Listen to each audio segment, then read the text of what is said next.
So we are going now to cover the reproductive system's anatomy. So this includes also some physiology, but again the focus will be essentially on the anatomy. So the reproductive system is a system that will produce the gametes or the sex cells. The male gametes are the sperm, and the female gametes are the oocytes, or a more loosely used word would be egg. So the eggs, or the ova. The fertilization is the joining of a sperm with an oocyte. And if you remember from our early embryology lectures, that generates a zygote. So we are now going to start the male, an overview of the male and the female reproductive. So let's start with an overview of both systems, the male and the female. So both systems have primary sex organs that are called the gonads. So those are the organs in which the gametes will be produced. So we have the ovaries in the female and the testes in the male. So the gonads produce the sex cells, which are, as we discussed, the gametes. There are a couple of interchangeable words, or more than a couple, in the case of the female gametes, but the oocytes, which is a technical term that is perhaps more correct, a more loosely used word such as egg or ovum.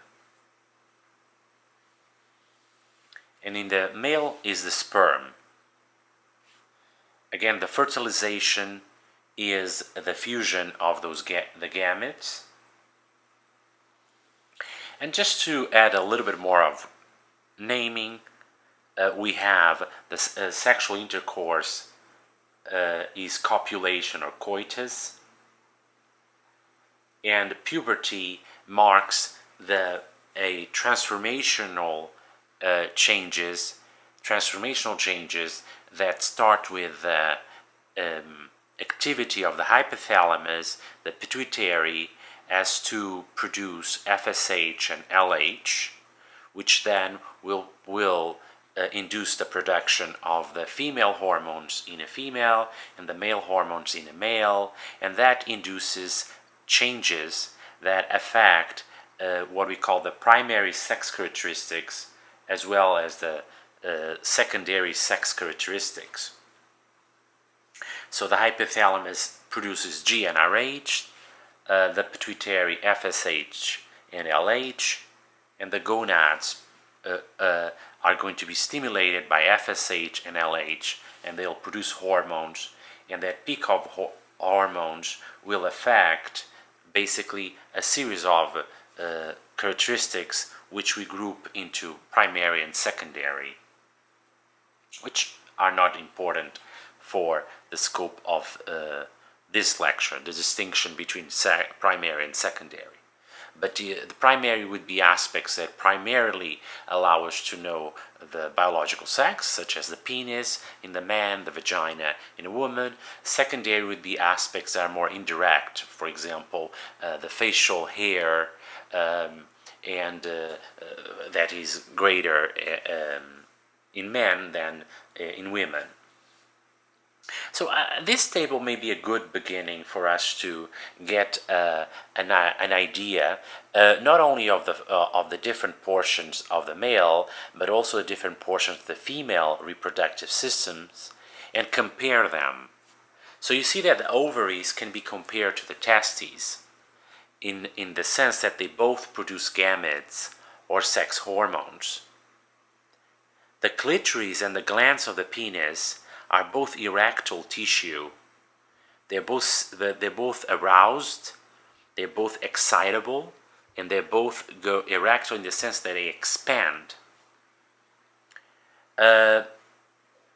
The labium minora and majora are a little bit more difficult to understand how they relate to the body of the penis and the scrotum, but again, that has to do with embryology. And then the vestibular gland and the bulbourethral gland are also comparable between male and female. So I wanted to go back to the perineum. We did speak a lot about the perineum and about the muscles of the perineum, and I think we did a very good job at learning those muscles. But I wanted to just show you how you can divide the perineum into a urogenital triangle and an anal triangle.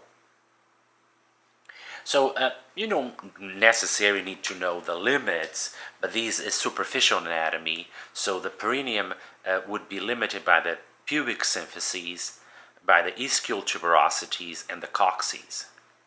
And the portion that is anterior, that has the urethra and the vagina in the case of the females, and the penis and the scrotum in the case of the males, is the urogenital triangle, whereas the part that has the anus is the anal triangle.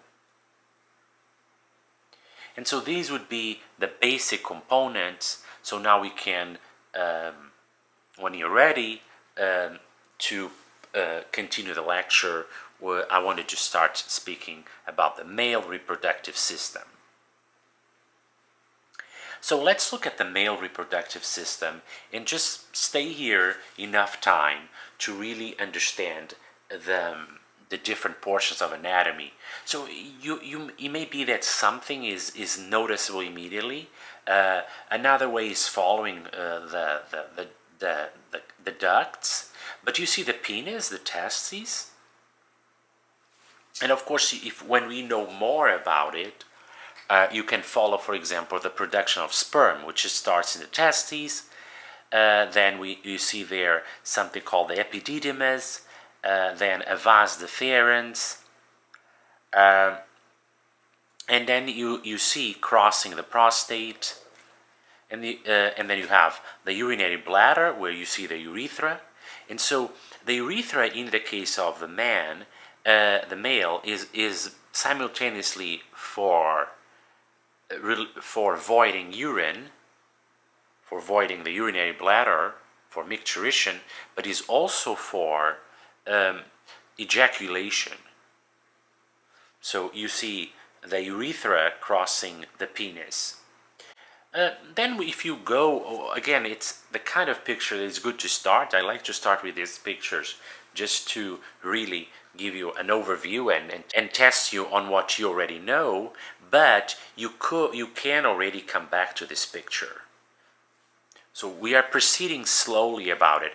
I would emphasize here the communication between the urinary bladder and the urethra, and then note the urethra crosses the prostate. Note how close the prostate is from the rectum. That's important to understand how the digital examination of the prostate can be done through the rectum. And now we'll start. Again, I would like very much that you go through these different portions from a more functional perspective. So I will start that way, but you can start however you want. I'll start with the testes. And the testes sit in a sac called the scrotum. So the scrotum is a pouch of skin. They didn't start by started there embryologically, and also it's as newborns. There may be a certain delay. So the testes start all the way up, close to the kidneys, and then they will descend. And approximately by birth, or a little bit later, the testes should be in the scrotum. The testes should descend in time. The not descending of the testes causes a problem, because the testes need to be outside of the body, so is not outside of the body, but outside of the abdominal cavity, to fully function. As they come down, as they descend, they bring with them a series of structures that form the spermatic cord. The spermatic cord comes from the inguinal ring, so it will come all the way from the abdominal cavity or pelvic cavity into the scrotum. So this is what we have here, is the spermatic cord, and the idea is that you understand a little bit of the different components that are there, but you don't need to do it in a very dry and boring way. You have to think. You can use some reasoning. So the testes come with the vessels, and so they come with an artery and they come with a vein. Okay, so they are arteries and veins, and then there are also the pampiniform plexus, which is formed by the testicular vein, and there's also a differential artery for the ductus deferens. And there are also nerves, the ilioinguinal nerve and the genitofemoral nerve. They pass through, so we have the space between the inguinal rings, which is the inguinal canal. So they come from the pelvic cavity to the outer portion, so to the scrotum. So this is what a spermatic cord is. So just to have an idea what they are. So we have the arteries, we have the veins, we have the nerves, and then if you follow the formation of the testes are the formation of the sperm are formed in the testes, and then it will be stored in the epididymis, and then that is drained into the vas or ductus deferens. So what you see is that the vas deferens or ductus deferens needs to also be in the spermatic cord.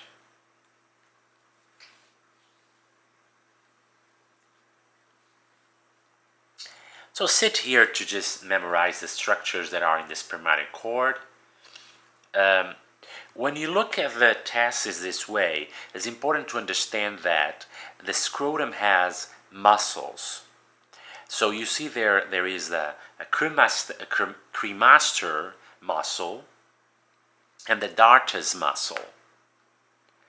The cremaster muscle is a muscle that is important just because there is a certain reflex called the cremasteric reflex that can be done, performed clinically, tested clinically to test some nerves. And the reflex would be stroking the inner thigh and activating the cremaster. The cremaster should contract and tense the scrotal sac, which will be pulling the sac closer to the body. So in a less refined way, would lift the scrotum. The dartus is a muscle that wrinkles basically the scrotum. And so this is pretty much the anatomy up to here. So the idea of the muscle is important for you because, again, particularly the cremaster muscle is an important muscle for reflexes.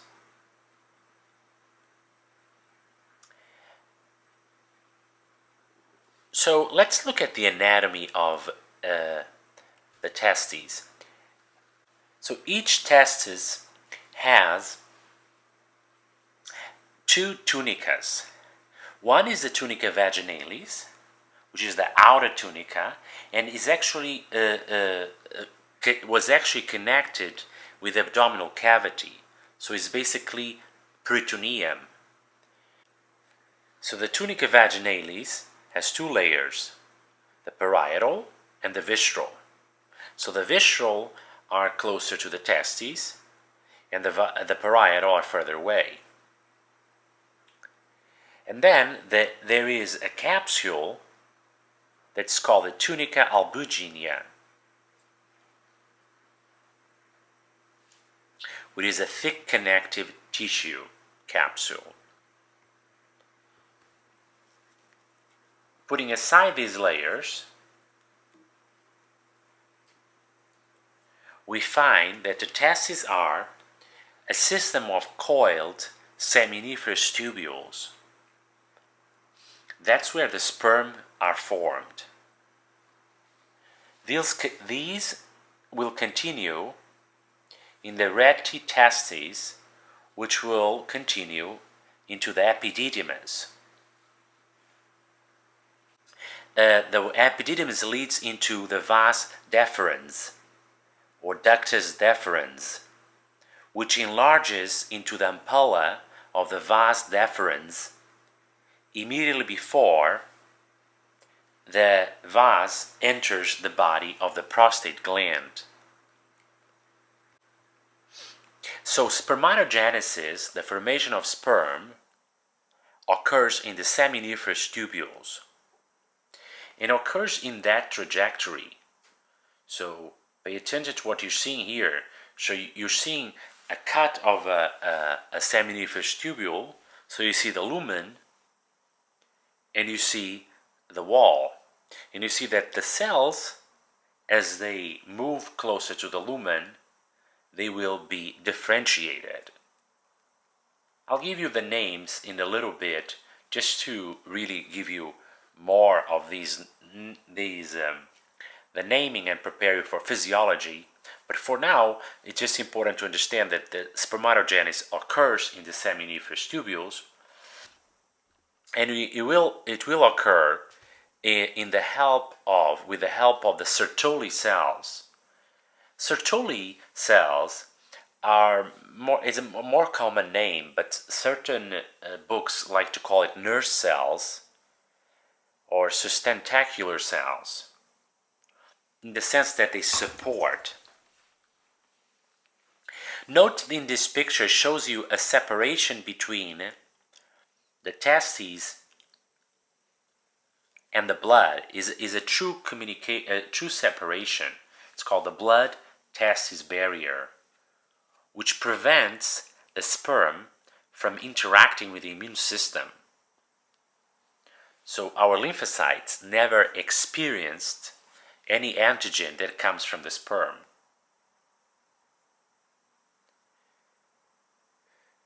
In addition to the Sertoli cells, we have the interstitial cells, which I call the Leydig cells. The Leydig cells release testosterone under the influence of the hormones secreted by the anterior pituitary. So you got to know all these things that I'm telling you. So you'll notice that these lectures go a little bit faster, but you have to know them, all those aspects I'm telling you. So let's just summarize here. Most sperm, so the spermatogenesis in the seminiferous tubules, and the storage occurs in the epididymis. So some storage may occur throughout, even in the vas deferens. But the most storage occurs in the epididymis. To work on the names, I offer you a couple of slides that have the names of the cells, but normally the structure is like this. So I'm not even sure. This picture is from your textbook. I'm not even sure if we can see much of here, but and note the orientation here is slightly different. So it's showing you the wall is above, and below you see the lumen, and you see that the precursor cells are the spermatogonia. So the first cells that are that will start the first meiotic division are called the primary spermatocyte. They divide, form two cells, and then these two cells will form the spermatids. The spermatids don't have the full characteristic of a sperm. once they have that characteristic that resembles somewhat a sperm, we can call this spermatozoa. But the sperm should be motile, it should have the flagellum, it should be pretty developed. I'll show you an image of a mature sperm in a bit. But I still would like to show you a little bit more of the anatomy of the epididymis. So the sperm is formed and then is going to be draining into the epididymis. The epididymis has a head, a body, and the tail. The tail is the portion that continues into the ductus or vas deferens. So you can look at this picture to show you what the epididymis looks like. And again, this is a space for maturation, although the sperm may continue maturing even outside of the body. And the maturation of the sperm includes, so you see the spermatid there in week 1, and see how week 5 the sperm is mature, has a flagellum, is the only flagellum found in the human body, which is the tail, has the middle piece, and then it has the head.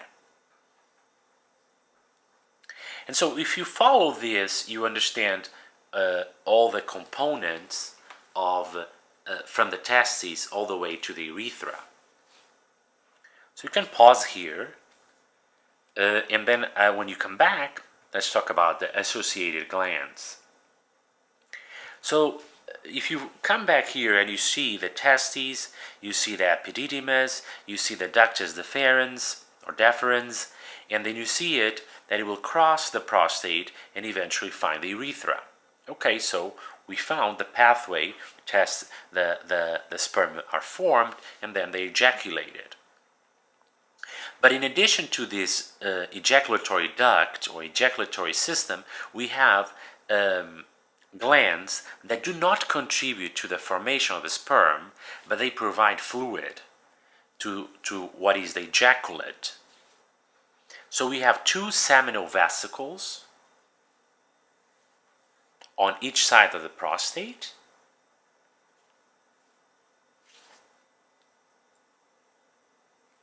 We have the prostate gland and the bulbourethral glands too. So to fully understand the math, so to speak, so you see the seminal glands, you see the ductus deferens there, you see the prostate gland, and you see the bulbourethral glands. So the seminal glands produce 60% of the semen volume. The prostate gland add 20 to 30%, and the bulbourethral glands around 5%. So all fluids, all the sperm is produced by the testes.